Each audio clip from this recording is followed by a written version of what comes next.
you don't mind for me just repeating those three things.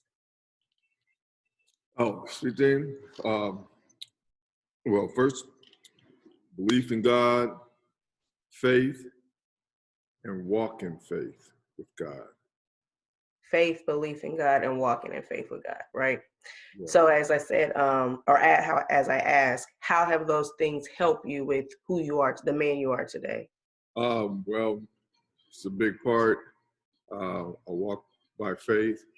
I trust in God, and I do that in everything that I do in business in my life. And that's how it helped me be successful. Okay. And so for those who don't know who Torrel is, you're a man of faith, a man that is very passionate about family. So just tell us like who you are, where you're from, and how you got to be the strong-willed individual you are. Oh, well, I'm from New York, Mm-hmm. from Harlem, New York, from all over. Right. Long Island, upstate New York, and lived in Watts, Mm-hmm. Watts Riot, and been around those areas of my life growing up. And being a child that, they said we couldn't be nothing. We were trying to say we were animals and saying we couldn't make it and we couldn't be successful. When I heard that as a kid, I says, I am going to be successful and no one's going to stop me. And those rallies back in the civil rights movements was a really big part of where I says I can and I will. And I knew that my mother always brought me to understand the Lord. And as I grew in my faith and as I grew as an individual, as a person, I Mm-hmm. became stronger and stronger in my faith. And I just learned how to walk out on water and by believing that I can achieve anything I want to achieve in this world. I heard you mention the Watts riot, so you witnessed that. Yeah. How was that experience? Like, could you compare it to what we saw to like today during the summertime with the George Floyd, or was it on 10 compared to that? Lebanon. Lebanon. Yeah, it's like Lebanon. Ain't nothing compared to, because it was, you got to look at it. Watch. So I think almost 1,000 people died. Mm-hmm. And, people looting. That's similar, but like Lebanon, it was like chaos. Being a young kid, I think I was about 7 years old, Mm-hmm. and chaos going all around. People were lootery, and then they come in the neighborhood, and then the people in the neighborhood rob the ones who was lootering. Mm-hmm. Yeah, so it was chaos. And since you were so young, do you feel like seeing that or hearing it, however it was brought to your attention, did it inspire you, or did it make you upset?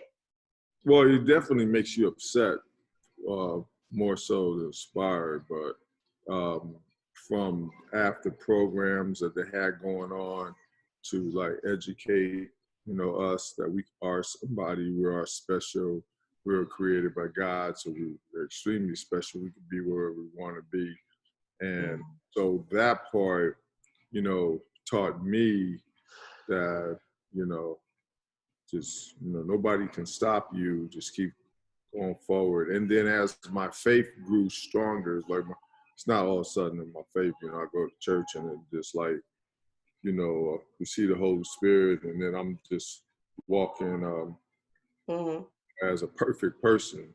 Right. And it takes time for your faith to come into your journey in life. So stick with it. You continue, walk with God, understand Christ each and every day. Your life, your faith, it becomes stronger. And then as God answers blessings and prayers for you, that then, you become more of a witness and it comes stronger. Mm-hmm. Nobody's perfect. And, you have your, we all have we may fall, slip, but then the whole thing is get back up, brush off, and keep walking in faith. And so, and as I have done that throughout my life, it becomes like, I know when I look back to where I was as a kid, and then I look at where I'm at today, you know, a family man, you know, married, 6 children, my children are very successful, they understand Christ, then you realize that the only way you got here is because of God, is because your faith and believing. And one of the things I would like to tell people that, you know, we gotta understand that Jesus sacrificed his life for us.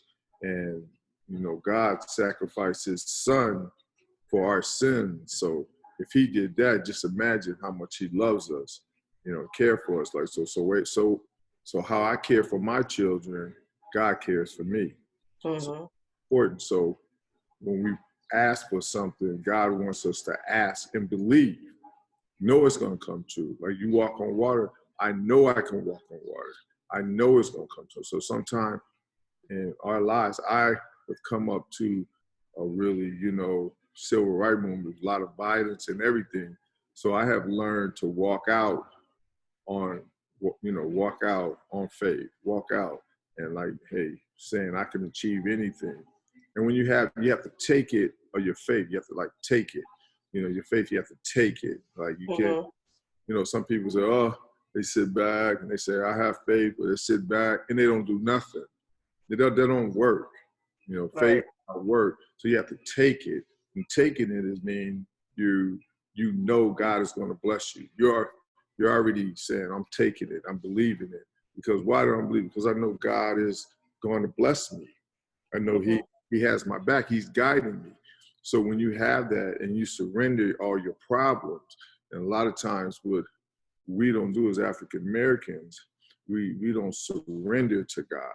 He's saying, to me, I have learned to surrender my problems to him. And when you surrender your problems to him, he says, okay, now Torrel, get out the way and just let me handle this. You know what? You just get out the way and you just be happy. And people say, well, how can I have so many problems and then surrender to God and just be happy? What he's trying to tell you is, if you believe me and you believe who I am, and I'm the creator, I created you, you will believe that I'm going to take care of your problems, whatever you think it is. And so once you have that attitude, once your mind is conditioned and you know that and you walk in faith by that, then therefore you'll see many, many blessings.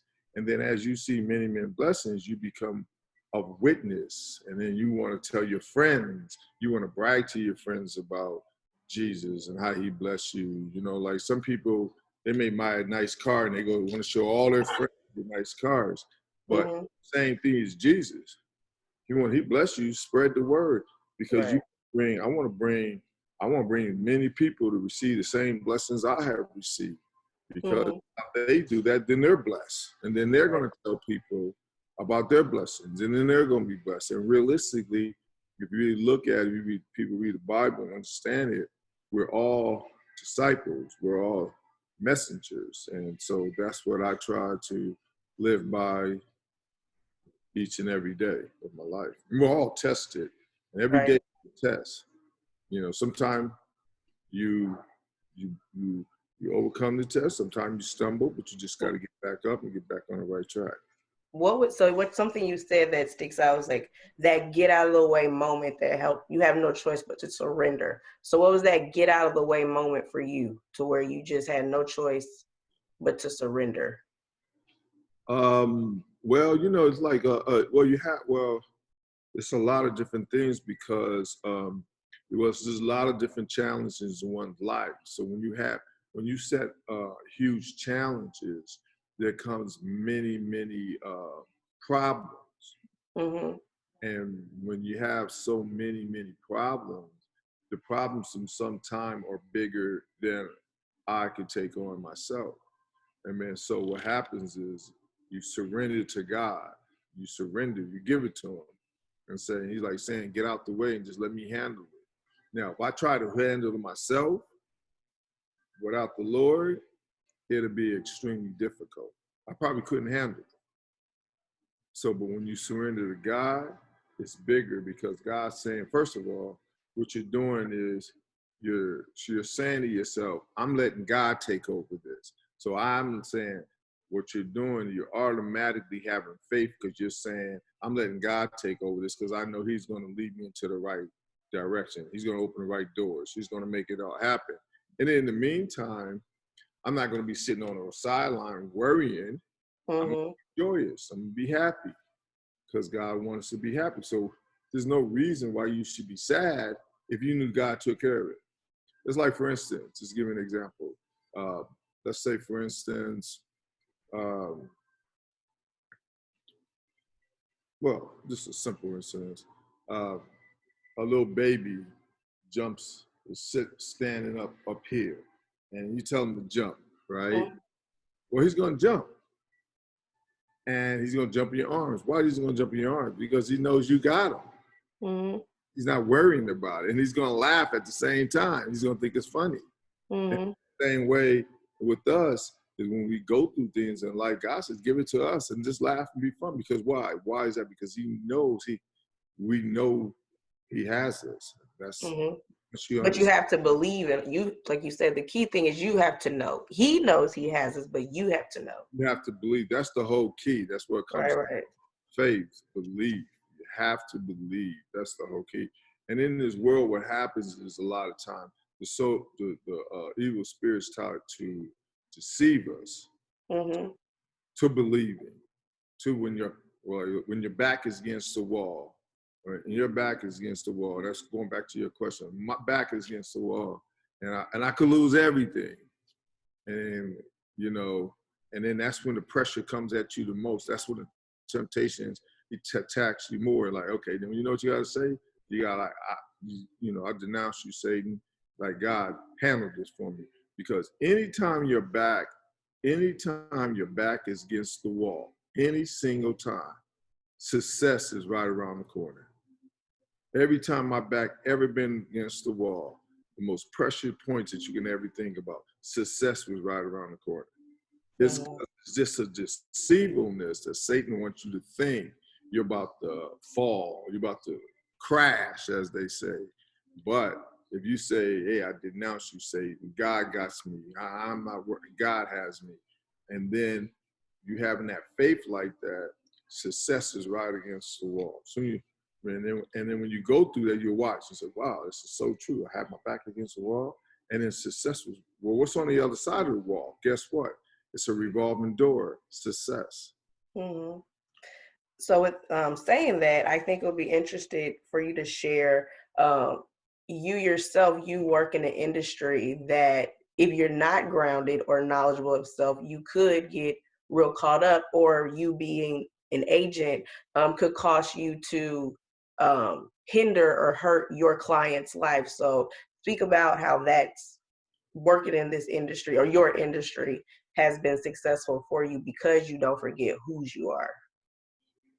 Yeah, well, you got to be, it's like, you want to, if you working and you doing the goodwill of your client and you mean the best for your client, then you're gonna take care of your client with the best service as possible. But you're also going to stay. It's always good to stay humble on your job and be thankful of the opportunity that God has given you, because every blessing that I do for people, whatever, it's a blessing that I'm able to do it. So I take that pride knowing that everything I do, that God is with me every step of the way. And so a lot of times you have to be still and understand, the direction, and spiritual direction in your business that God is trying to guide you, because it's all about, helping people become better people, and they become better. They become better because they see the action in yourself that you try to display. So really, a lot of my clients are young Black men. So I try to educate them as being, spiritual Black men, and understand that your talents in playing in the NBA or professional sports, that's only God is giving you that because you have a plateau so you can spread the word, so you can help other young black men or young, minority people, of all people. It don't necessarily have to be minority, just all people. You want to touch all people because we're all brothers and sisters, So that's the approach I have about it. Try to be a leadership in that way, because my whole ultimate goal is to, carry out my mission on this world and show, respect and love to people. Oh, that's a good one. Respect and love to people. So I'm just curious, and I would like to know more, because in learning about you and what you know or don't know about how much I know about you, I do know that you were one of the first or only Black men to have a licensing agreement with the NBA and NFL, right? For for a long time. So if you don't mind, like, sharing, how was that experience and what did that mean for you navigating that road to land that opportunity? Oh, that was just a challenge. Like, I'm a challenge person. So I had a niche. I had a warm-up suit, the jacket reversed, the pants reversed. You get 4 outfits in one. So I had a niche. I thought it was cool. I believe. Uh-oh. And so what I basically did was I went to trade shows and tested the market out, tested out. It did well in the trade shows. And then I went to big and tall stores, and all the big and tall stores picked up my product. And Mm-hmm. I went to all the NBA teams, and all the trainers bought my product. And then I said, wow, this is pretty good. This product's doing really good. Then I decided to go to the NBA, and the NBA asking for a licensee where I can put all the NBA team logos and sell Mm-hmm. to all the sporting goods stores, all major department stores, Macy's, Dillard's, Saks, and all those stores. And, Mm-hmm. and so the NBA, one thing I give NBA was really grateful.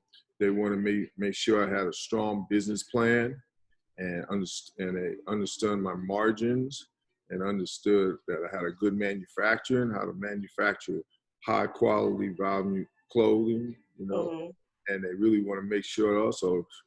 It took me to get a license applied in 1992, and I finally got the license 94. So I took my little niche, and then I think I had like a 12-year run selling merchandise with the NBA and NFL.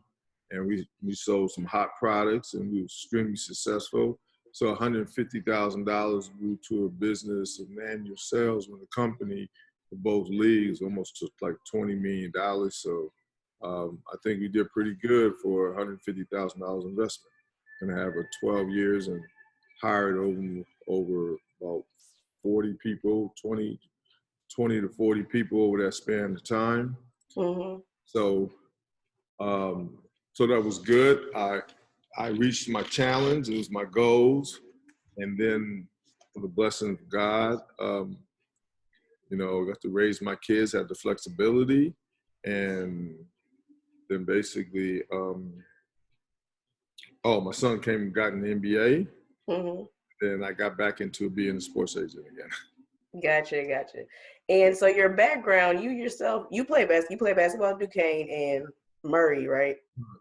So is that how you got your foot in the door to even be able to have those conversations to get that license? I had a college degree. I graduated Mm-hmm. college with a business and a marketing minor. So, like, but this is the goals that I always wanted to do. Mm-hmm. I don't necessarily I wanted to do actually the opposite. I wanted, when I was coming up, I wanted as a kid, I wanted to own a sporting goods store. Okay. And so why I did the opposite. I sold to the sporting goods stores. Right. Opposite. And I used to be a buyer for Macy's when I first came out of college. I was Okay. a buyer for Macy's, mercantile stores, Macy's. So I knew how to buy. I knew how to do all of that. I ran department stores. I worked at Macy's 34th Street. I knew how to do all of that, buying, merchandise setting. I knew how to do all of that inside out. Is that a skill or is that something that anybody can do? No, it's not anything I can do. That takes, I did that job for 2 years. So, but if you have a love for retail and manufacturing, it's a catch on once you love it. It's not really a job, it's just once you love it and so forth. Right. And it's funny that we're talking about this because when I'm not doing under the radar, I'm a teacher. And just, what was that? Earlier this week, one of my students came and had me help her with a summary for one of her college credit classes. And that was actually the topic of what she was writing about. It was being a buyer. And so I asked her, I was like, do you know what this means and what you're doing? And she was like, no, but through reading about being a buyer, she was getting some knowledge and wanting to possibly go into it in school after school anyway. So that's why I asked, do you think that it's something that anybody can get into? Yeah, buying, it's tough. A lot of hours, 60 hours, each week. So it's a lot of hours, but it's a good job. It's exciting. It's different every day. You don't have nothing. You gotta buy the merchandise. Got to put it on the store. You got to make sure you have the display nice in the store. You gotta buy fast moving merchandise, and you got to mark down slow moving merchandise. And so you got to keep your floors looking beautiful, and you got to keep replenishing, and you got to go out in the marketplace and look at stuff for selling your department. You get graded for that. You got to make scheduling for your employees. You got to do all that too, so you're really buyer manager of your departments. And so that's like my basic store that I'm managing it for Macy's within right. so. Okay, cool. So in this, you mentioned your son, who's in the NBA, Tobias. So why is it so important for you? I guess basically, why is it so important for you to be intricate in your son's career? Because some people, even with you saying you never, well, I don't know, you didn't. Did you ever have aspirations yourself to play professionally? Yeah, of course. Yeah. Okay, so knowing that you wanted to play professionally, what goes into it. Like, why was it so important to you to be there? Because you could have just been a soundboard and a listening advice for him, but you said, no, I feel like this is something, a partnership that we can go in together. Why was it so important? Well, it wasn't like that. I have 6 kids. I have 4 boys, 2 girls. One of my oldest son went to college on an academic scholarship, and the rest of the 5 of my kids got Division I scholarship.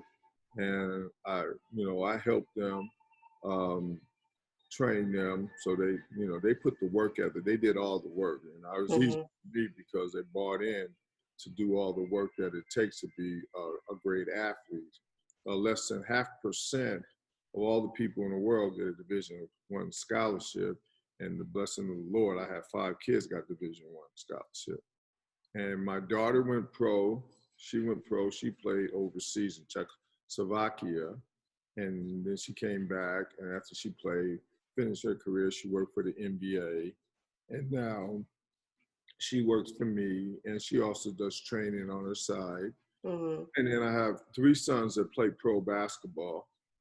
Tobias is known because he's in the NBA, but Terry, he plays in the G League, and he's one step away from being in the NBA. He had a different path in the NBA, different from Tobias when he went in. And then Terry is my third oldest son. He has his different path, so he's playing overseas. And then my younger daughter, she's still playing, and she plays for St. Bonaventure. And so everybody has their, what I do is I support my kids in everything they do. So it's more now, because I have experience as a sports agent who represented George Gervin, Cliff Robertson, Lynette Woodard, Derek Gervin, Gene Banks, a slew of players, almost 18 players, because I had that experience, and I left that business, start my apparel business. But then I'm just kind of coming back with my son, and nobody better to represent my son than me, considering I have 33 years of experience in the sports management of my companies. So therefore, why let somebody else take care of your kid, and who's the best person to manage and look out and be honest to your own kids, and they know if I say something, I'm being honest with them. So, excuse me. So that's kind of how it went about, that I just felt that no one would be better to take care of my kids. And with the grace of God, I'm able to help them all out on the elite levels. And if you look at Tobias on the level he is in the NBA, he's a tremendous athlete, worked his butt off. He deserved every money he got. I was able to help him get the fifth highest contract in the history of the NBA, and the highest contract ever was done in the history of the Philadelphia 76ers. So that's one way you can say, well, I'm glad my dad was messing with my deal. Right. Because they, even though after we turned down $80 million for the Clippers, and then turn around and sign $180 million. So I would think he had one of the best agents in the world representing him. When you think about it, it's amazing how God is, because no parent in the world in any sports has ever did negotiate that type of number. And that only comes from the strong belief and faith that I have and my family have in the Lord, because if I didn't have faith, I wouldn't turn down $80 million. And then, but I knew, because of my faith and my belief in the Lord, that my son and the work that he did and the player he is and the player he is going to become, which is he will surpass that. So it's like a vision. Like I could see in 3 years, people are going to say, "Oh, that's a bad contract." You know, he's too good. But right now, people, you know, it takes time. But that's how I look at social. It's a vision. It's like a vision you see, and when you see it, you know, okay, I can do it. Just go ahead and do it. So that's but how. you had to go from, what was it, 80 to 140? That's a big that's a big jump. So I'd be grateful. No, 80 to 180. I'm sorry, 180 to 180. My bad. Add a 40 and then the 40. Okay. Cool. And so I want to go back to something you said as far as players being able to use their platform, their plateau, to speak about or to really encourage, and not to harp too much on, well, I don't want to use the word harp, but working with Tobias and seeing what he's done as far as being socially active. He wrote that open letter for the Players Tribune, and then recently I saw him, Donovan Mitchell, and CJ McCollum, they did the sit down with Kamala Harris. Do you feel it's important for players to use their platform in the way that they are to be a soundboard for the Black community? Yeah, I guess yeah, it is. It's very important because you know, they're not just players. You know, these young men are today. They're very intelligent young men, and they're smart, and they're you know, they want to make a difference. So if they're educated enough and they can speak on that level to, you know, the Vice President of the United States and ask serious questions, how can she make it better, you know, for, you know, Black Lives Matter, for the Black community, for the minority community, and sit and have a high intellectual conversation with her. That just shows you that they're more than just a basketball player. Right. And it's important with our company, Unique Sports Management, what we try to do, we're trying to educate them, prepare themselves for when their basketball career is over, why they're pursuing their basketball career. Because for so long, professional athletes has been in the stigma. You just play the basketball game, and then their agent says, "I'm not worried about, and I'll do your contract, I'll worry about your financial planning." Well, that's all good, but so that happened. And then guess what? You go back 20 years, okay, after these guys retired, 77% of them are bankrupt. And what happened to my money? Well, that guy, that agent told him, "Well, you just play basketball, don't worry about it, we'll take care of your finances." That guy ripped him off. So what happened is a new breed of players out here, and there's a new breed of agents out here like myself that's saying, hey, we're going to educate you about your second career. We're going to educate you while you're pursuing your basketball, where everything is going on in your finances, everything is going on in your business. So you're not going to just play basketball. No, you're going to learn as your career goes. So then when your career is over with, you know, everything's going on with your finances. You know, everything, you pretty much have your career planned out, things that you would like to do in your basketball. And guess what? You got a whole lot of money saved up because we stayed on you to plan for your future when you're 37 years old, which in real life, the average person gets into the swing, even just a regular person at 36 or 37 years old. Mm-hmm. So that's how we position our guys at Unique Sports Management International so now when they career's over with, they're like invested in so many entrepreneur companies, you know, Fortune 500 companies. You know, instead of taking marketing endorsement money, we try to we try to get equity in these companies. So, you know, so we try to place our guys in over 30 or 40 equity position in the companies. They got a lot of companies that they take off. They got ownership. Okay. So it's all about educating them and the ones who want to be educated. Now, you know, some people don't want to be. Some athletes don't want. They just want to party, live it live. I'm in the NBA. I'm having fun. Hey. But then there's some that like, hey, you know, I don't want to be a statistic and broke when my career is over with. Have you set up any of your current clients with their own business ventures? Yeah, every day. Yeah. Every day. Like, what's an example of one business venture? One, I have a water company, one of a very popular water company, and so they want us to endorse their company and say, no, we're ready to get equity, and it's a big company, and they're all the main stores, but they need athletes, and so we turn down the monetary money for equity investment in that company. And so now, when they walk around, they're not just drinking anybody's water, they're drinking their water. And when they see their water in Costco's and all the retail stores, they're saying, you know what, they feel good, and they can be a part of and they're on, and we try to position them as they get in the future to be on the board of that company. So now they're involved with that company. The CEO communicates with them. And so that's a company they're learning from, and they're learning all departments of marketing, distribution, how to make the water, how you make the labels.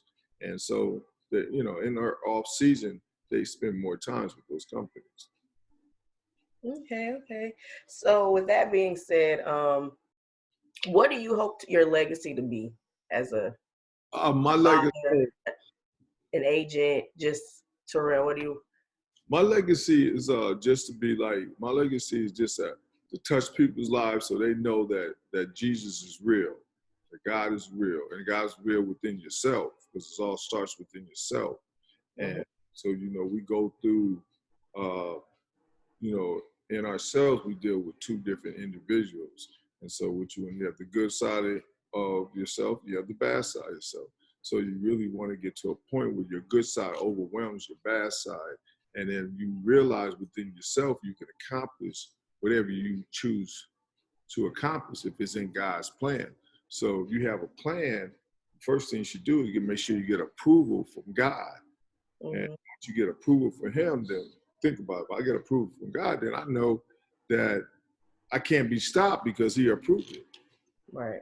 So my thing is, my legacy is just help people understand who Christ is and continue to help them get closer.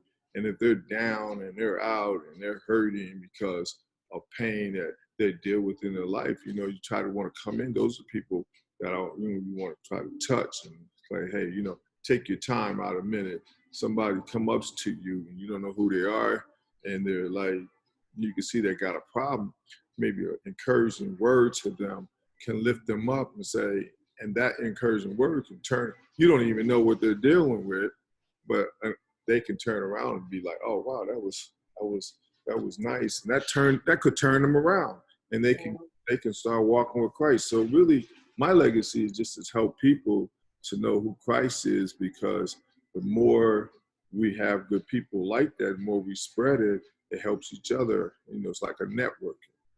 And that's what I would want my legacy is, my children, my family, and to help people. So that's what I try to do each and every day of my life.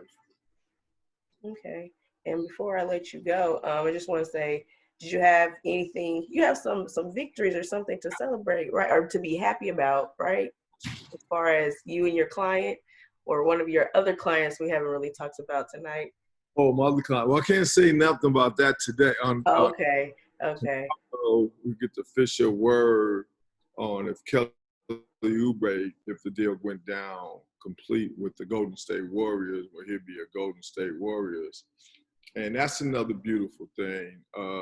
Kelly's he's like a wonderful human being.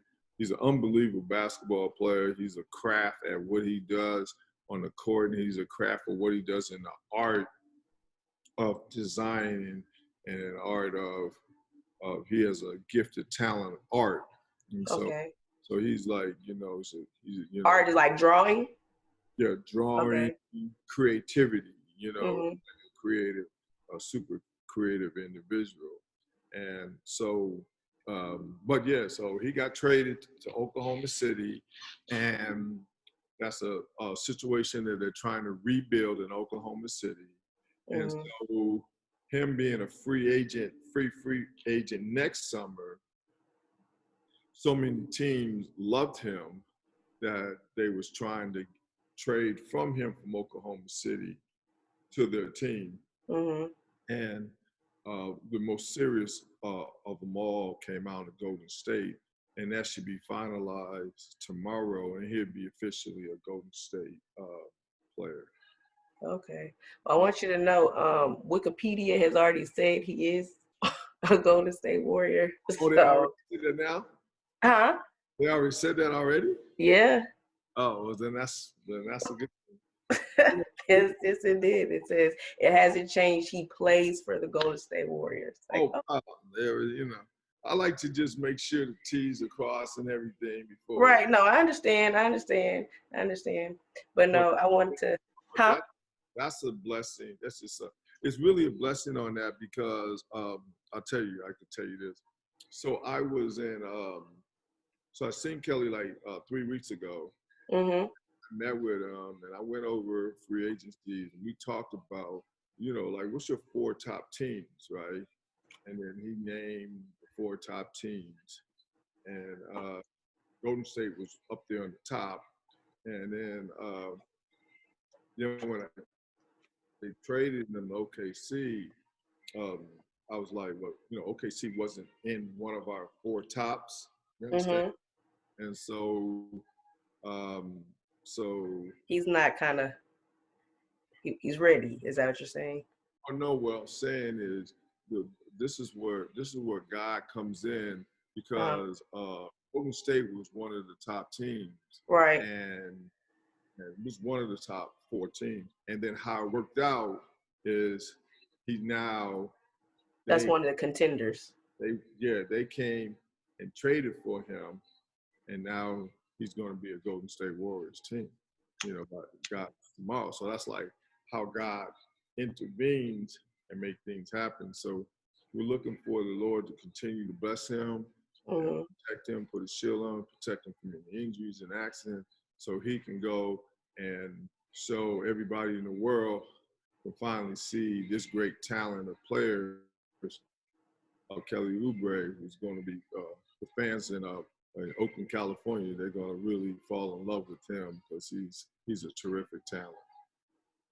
Yes. We can't Yes. put this out until tomorrow, 11 o'clock. Oh, no. I got you. No, it won't be. I won't. So you said before tomorrow? Okay, I got you. 11 I won't o'clock. put it out. It should be official by that time. Gotcha. Gotcha. Well, I want to thank you for your time. I enjoyed our conversation. I really do look forward to like seeing more from you in your role as an athlete for these young men. I think it's special how close you are with your relationship with Christ, and you lead by that, and you make sure that any and everybody who meets with you knows that. So that means that also your team, whether it's your staff, of course your family, the players, they must all move in the spirit, right? Because you yourself operate in the spirit. So it's good to know that we have a force like you in such a high powered industry doing what you do. So keep doing it, and I wish you more success, and keep those prayers coming. Oh yeah, definitely. That's what time it is. I Keep the appreciate prayers. it. Thank you for having me on. I really appreciate it. No problem. And I will share this I won't be for tomorrow before the news breaks, but I will definitely be sharing with you so that you can do and share with your fans, not your friends, your family, and yourself. Okay, I appreciate you. God All right. bless God bless you you. too. Thank you. What you're doing. All right. Thank you. Okay. Good night. Bye.